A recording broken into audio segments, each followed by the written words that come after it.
बाळासाहेब त्यांचं नेतृत्व हे उभ्या महाराष्ट्राने पाहिलेलं आहे आणि तुमच्या मनात जे स्वप्न आहे ते पूर्ण व्हावं अशी माझी इच्छा आहे.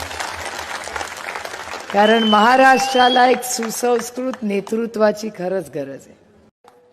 बाळासाहेब त्यांचं नेतृत्व हे उभ्या महाराष्ट्राने पाहिलेलं आहे आणि तुमच्या मनात जे स्वप्न आहे ते पूर्ण व्हावं अशी माझी इच्छा आहे. कारण महाराष्ट्राला एक सुसंस्कृत नेतृत्वाची खरंच गरज आहे.